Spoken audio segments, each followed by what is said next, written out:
followers. If you're not yet following me, hit that subscribe or follow button. I do appreciate the follows, and share the video.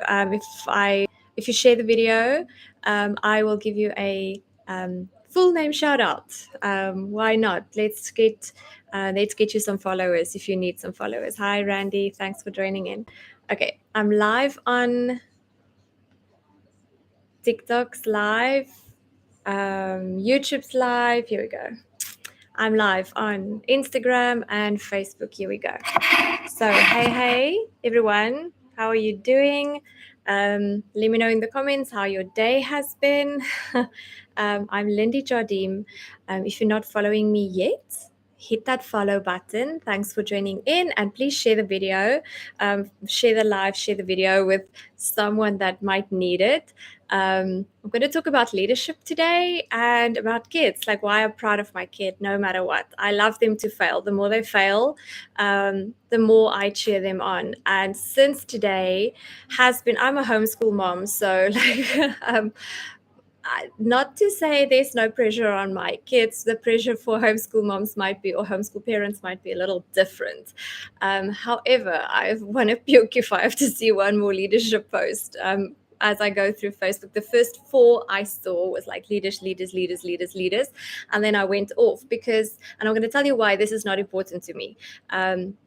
Leadership and being a leader in your school and all of that, having these high ranks at school just isn't important to me. I feel it's just, yeah. Okay, well, that's what I'm going to chat to you about. So I homeschool my 2 kids. Thanks for all the likes, Adi. I homeschool my 2 kids, so they're with me all the time. This is why I go live like at different times every single day. Because I literally just have to work around our schedule and when they're not both going crazy or have work to do, because we work like whenever we have time, and whenever we can, so that we can have fun where we want to have fun. So let me know if you're watching me live or a replay, and let me know where you're watching me from in the world. This is why I do it in English. We're also schooling English right now, so because I have so many international friends and I would like everyone to get my message from the heart. So I also help you to turn your passion for natural solutions for your health and wellness into purpose on social media, and actually earn money from that. So if you're on social media anyways, and if you do like health and wellness and finding better solutions for your family, I'm your gal. I'm going to help you to turn that into money on social media by not being spammy Tammy and icky sticky Becky, by being authentically yourself and just doing your thing the way you are, because that's what life is about. We need to be ourselves. Okay, so thanks for joining in and thanks for following me. Okay, so who's the leader? And in your house, who is the leader for your kids? So like when I saw all these, thanks, congratulations, your kid my kid is the leader, and all these beautiful pictures of the candles that they light and the signatures that everyone promising to do this and this and this and follow all these rules and be the best leader, it kind of made me think. And I'm going to tell you a little bit of a personal story today about me when I was 12 years old, much like many of these kids that just became leaders, which I saw on Facebook today. When I was 12 years old, I wanted to become the leader of the school, not to make anyone proud. Like, that's another question. Like, why do they want to be the leader? Why does your kid want to be the leader? Like, is it to make you proud? Or is it because they really think that they have the skills to lead a group of people? That kind of needs to be the baseline of why your kid wants to be a leader. And it needs to be something, let me just put it out there, that they want. It shouldn't be something that you want, right? I mean, do parents get that? Okay, so anyways, I hope that you enjoy. That means, okay, let's do numbers tonight. If you enjoy what I'm sharing, drop me a 5. Totally agree. Thanks, Tasht. Totally agree. So what happened to me when I was 12 years old is I wanted to become the leader. because thanks, Adi, I wanted to become the leader because I really believed, if you can believe that at age 12, okay, that I could lead a group of people, even if it's kids. I believed I could do it. I believed in myself so much that I put my name on the ballot. No one. I don't think I've ever told that to anyone. And here I'm going public, telling my deepest secrets to everyone. I put my own name on that ballot because at 12 years old, I believed that I'm good enough to be the leader. And here's what happened. I failed miserably. I did not become the leader. I did become a leader, but it wasn't what I wanted. It wasn't, that saying they say, enjoy your life. Thanks, Adi. Reach for the stars and you'll hit the top of a tree. Well, I hit the top of the tree. It wasn't the stars, and I was crushed at 12. I was crushed. I remember sitting there crying, and like it was like the end of my world. Okay, I did pick myself up, and I did. If you know me from school days, I picked myself up and I just carried on because I still believed that I could do this. I have the leadership abilities, and I didn't want it for any other reason other than I knew I could do this. I knew I could be a leader. I knew I could do the job description. Okay, and then so it wasn't because I wanted to make someone else proud or because it made me less of a person. I really knew, or I really believed that I could do it. And here's the irony of it. 5 years later in high school, I did actually get it. And I got it without putting my own name on that ballot box. I got it. Other people saw in me what I saw 5 years ago. It was obviously not meant to me, and it's good to fail because it makes you a better person, and it teaches you to be better. So 5 years later, other people saw in me what I saw in me 5 years back. I did get it. And listen to the irony of this. I let it go. I gave it up. I gave it up because I had a bigger dream and I had to change in order to get to my bigger dream. So I gave that up because I knew that badge, that name tag that you get for like a year, if it's even that much, it doesn't define me. It doesn't make me who I am. I have worth. I am valuable.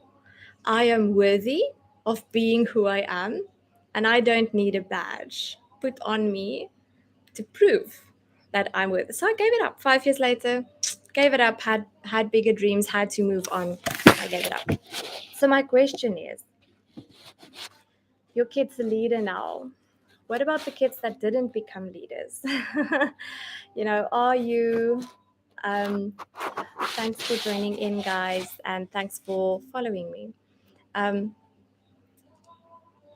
Those kids are going through some real tough times. I know, because I was one of them. They're going through some real tough times. And why am I proud of my kid when she fails? I see all these parents coming up saying, oh, I'm so proud of you because you're a leader. Oh, I'm so proud of you. And it's the candles and the letters and the everything. Are you proud of your kid? Are you just as proud of your kid when they fail? Are you? Are you taking pictures and telling everyone, my kid failed at this and this today, and I'm so proud of them because this is what they learned? Are you taking pictures and sending it out and saying, this is the lesson that they learned because they failed? Because this is the thing. When my kid has some difficult work, I mean, gosh, she's in grade 1, everything is difficult. And we're actually an Afrikaans family, and we started schooling her in English this year. So I became the English mom just to get her English language going. And she's flourishing. But why is she flourishing? Because I'm next to her, encouraging her. When it gets tough, I'm not there telling her, you know what, it's okay, like, let's give up. Or I do scream sometimes, I'm not perfect. I don't scream, more than I do. Okay, it's really just when we get frustrated every now and then. Like, it doesn't happen that often. But I mean, I'm just human, and she's also just human, and we scream at each other. But I want her to fail. When she's struggling, I tell her, babes, it's okay to struggle, because in the struggle lies freedom. Thank you, Mandela. In the struggle lies the freedom. There's freedom in failing. There's lessons in failing. So I give her high five. Let's go have an ice cream. Let's take a break. Let's do a swim. Let's go do something fun, and we'll come back and we'll try again. And we'll try again, and we'll try until we get it right. I am even more proud at her when she fails. Even my boy, I'm even more proud of them, and I celebrate. And I'm trying to think of the name of the guy that once said he loved stage acting, and as a child they did all these revues and acting things. And he said, my mom always said to us, if you win, I'll buy you one ice cream. If you lose, I'll buy you two, because I want you to have fun. And the pressure of winning, the pressure of leadership is so high that it takes the fun out of your life. It takes the fun out of the learning experience. Because face it, okay, your kid is a leader. You have to be a leader to learn. That there's a reason why those two words actually start with the same letters. Leadership makes you learn. It's a learning journey. It's not because you need to do something. It's because that someone saw something in you that you can learn more from, that they can develop in you, so that you can become a better person. So it's really about you becoming a better person. So who are these leaders examples? Like, we're the parents. Are we the parents? Most of these kids, the pressures on them are so high that they can almost not handle it, because as parents we just put so much pressure on our kids. This is why I want my kids to fail. I want them to fail, because that way it takes the pressure of always performing. You can relax. You have to relax and fail forward, so that next time we can learn that lesson. But whose example are they following? Is she following my example, where I'm screaming down her neck all the time because she can't get things right? Or is she following my example, where she sees me fail on a daily basis at what I do, but I pick myself back up? And I'm like, okay, I didn't do this well. This live didn't go well, or this video didn't go well, or this call didn't go well, or this conversation didn't go well. But that's okay, because I'm going to pick myself back up, and we're going to have an ice cream, we're going to take a swim, and we're going to do it again tomorrow, or we're going to do it again later today. So whose example are they following? Are you an example for your kids? The pressure is very high. If they're a leader or not a leader. If they're not a leader, maybe the pressure is even higher, because now they have to perform even more to keep you satisfied as a parent. Come on, guys. Can you not just be happy and love your child for who they are? Like, I want to see some brave parents, some really courageous parents taking a picture of their non-leader child, putting it up on Facebook and saying, I'm so proud that my kid didn't make it. Because it doesn't matter what happens in his life. He knows his worth. He knows his value. She knows who she is. And she knows that that badge does not define who she is. She can give it up. She can have it or not. And she knows who she is. Great words, Michael. Thank you. Thanks for joining, and thanks for following me. So, why do they want it? I think I've touched on this. Why does your kid want to be a leader? Is it because you want the pressure?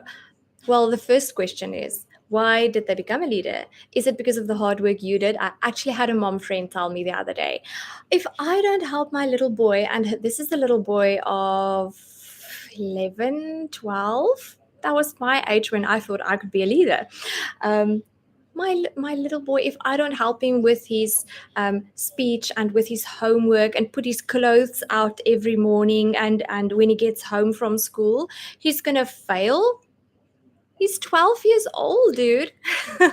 He has to fail, okay? If at 12 he can't figure out which pants and shirts he wants to wear. I mean, gosh, I sent my 4-year-old to his closet and I'm like, dude, get me what you want to wear. And he chooses it's all over the place, but I mean, he chooses and he can almost put it on as well. Are you letting your child be who he is, and are you happy about that anyway, or do you always put pressure on them to be better, to become more, to be the person that you want them to be? Because this is the baseline. We want our kids to be who we want them to be. We're not willing to let go and let them be who they can be or who they should be. And so now I'm a leader or I'm not a leader. What now? That was the question that I had for myself. Like, now I'm not the top leader which I wanted to be. I'm just a leader. Like, I failed basically. I've squashed my name because I believed enough to put my own name on that ballot. But what now? And the what now was, well, Lindy, you need to brush yourself off. You need to get up and you need to still go and be the best version of who you are, because this does not define you. This does not define you. So whether you are or not, whether your kid did or not, it doesn't make you a better or worse parent. It doesn't make you a better or worse human. Someone has to win and someone has to lose, okay? Someone has to wear the badge and not everyone can wear the badge. Like, if it was that easy, everyone would wear a badge, right? Okay, so I've told you my story and I gave it up. And I gave it up because and even after I gave it up, I never let that define me. I never let that define who I am, where I'm going to be, who I'm going to become, what kind of leader I'm going to be. I always knew that I have this ability to be a leader, and I always kind of knew that if I just keep on going and keep on being myself and knowing my worth and just developing my skills, I'm going to be the leader that I was destined to be. And I'm getting better at it every single day because I just I don't give up, and that's the kind of skills that I want my kids to see, that you just don't give up. You don't give up because you failed. You don't give up because you didn't get what you wanted. You don't just give up because you didn't reach the leadership board, okay? You will, but you need to fail. Each of us are on our own journey. Each of us has our own story. So I want to tell you about worth and your worth and your values. And at least I have lights tonight and electricity. Thanks, Eskom. But I do have some bugs around me. Yay for bugs. I was doing training today, and it's Trent Shelton was telling us about your worth and your values and how they define who you are. So if you know who you are, if you know your worth and your values, what you stand for and what you don't stand for, you can live your life. You have everything that you need. So it's like having 2 cups, and every time that you settle for something less than your values, less than who you are, you're kind of pouring from your value cup into someone else's cup. You're comparing. My sound is bad. Oh dear, sorry about that. I think it's that machine that you just put on. Could you pause the machine? He doesn't hear me. I'm going to try and get the machine off. Babes? Okay, I'll try and get the machine off. Sorry, I think it's the machine that my husband just put on in the background. So every time that you compare yourself to someone else's life, something that they got that you didn't, or that they didn't get that you did, whatever, and you're pouring from yourself, your own value, your own worth, and you feel less worthy and less worthy every time that you pour. Every time that you look at someone else and you think, I want what they have, you're pouring some of your value out of yourself. And you need to stop pouring value out of yourself. He went so far as to say, if you know what your values are and what your standards are, what you stand for and what you don't, what you're willing to do and what you're not, what what drives you and what doesn't, then you know who you are, right? And if you know that, like he says, I don't even trust myself always to make the right decisions. Then I make a decision based on my values and my standards. If I can make a decision based on my values and my standards, I'm okay, because those are the things that I'll never deviate from. I know exactly what I stand for, what I don't stand for. So here's the thing, it keeps taking me back to school. Maybe I'm doing some younger school healing work here with myself, because I keep thinking back to the days when I was young and at school. And I was never like a bad girl that, did the bad things and the partying and the slipping off school and all that bad stuff. I was kind of like the rule follower, but it wasn't because I wanted to be the good girl and all of that. It was because of my values. I had a certain standard, and I'm going to tell another story which that makes me think of, and then I'm going to like, that's it. It's enough personal stories for one day. Um when I met my husband, like, it feels like a million years ago. He liked me. I did not know he liked me. He tried to tell me, I didn't know. But when he finally got it through my head, or into my head, that, okay, I like you, he was actually quite a party animal. And whoops, he he was at a party like every night, and he was drinking, and that was just not my values and not my standards. Okay. I didn't do parties because I just didn't enjoy it. I didn't do drinking because I came from an alcoholic home, so I don't like drinking. And yeah, that's a story for another night. And he wasn't part of my values. The kind of friends that he hung out with wasn't the kind of friends that I hung out with. So that wasn't my value. So he would every night, like late at night, come and knock on my window door and be like, "Oh, I'm gonna come and visit with you now." And I'll be like, "Okay, fine." Like, I was actually sleeping. That's what normal people do this time of night. And he would come in, and I'd make him coffee and get him sober and take him home. And it was about a few months, maybe weeks, I can't even remember in. But one night he came to me very late. I was still living at home, like, and my mom probably heard me opening up for him and making him coffee and sobering him up. I don't know. Anyways, it was this one specific night that woke him up. He woke me up, and he was so drunk. He was piss drunk, and I looked at him, and it just kind of brought my childhood back. And I was looking at this, and I was thinking, is this what I want for my life? Like, am I going to walk into the same situation that I was raised in? Like, I don't think so. And that night I told him, this is how you make a decision. Not if you don't trust yourself to make the right decision, because I kind of liked him. Otherwise, I wouldn't have opened up in the middle of the night and let the guy in, right? Kind of liked him. But I made a decision on my values and on my worth. And I said to him, this was the last time you come to me after a party drunk, and I need to sober you up. This is the last time. I don't want this for my life. I don't want it in my life. And I'm not going to carry on like this. Like, next time, find someone else or pull yourself together. And that was the last time that he drank. He never came to me drunk again. He never came, because he said, you are more important to me than the lifestyle that I lived. And he changed, and we're married today, almost 20 years. Next year, we're married for almost 20 years. Happy. I mean, every marriage has its ups and its downs. And we have two beautiful kids. And that's the kind of decision that you make from your values and your worth. I knew back then what I was worth. I knew what my values were. I wasn't going to let my emotions throw me off. I was going to stick to what I value and what I'm worth. So I hope that helped you. I'm actually a health and wellness coach, and this was just on my heart tonight. For my life. So I hope that you're going to start making decisions for your kids and with your kids through your values and through your worth, and that you're going to teach them to have values and to have worth.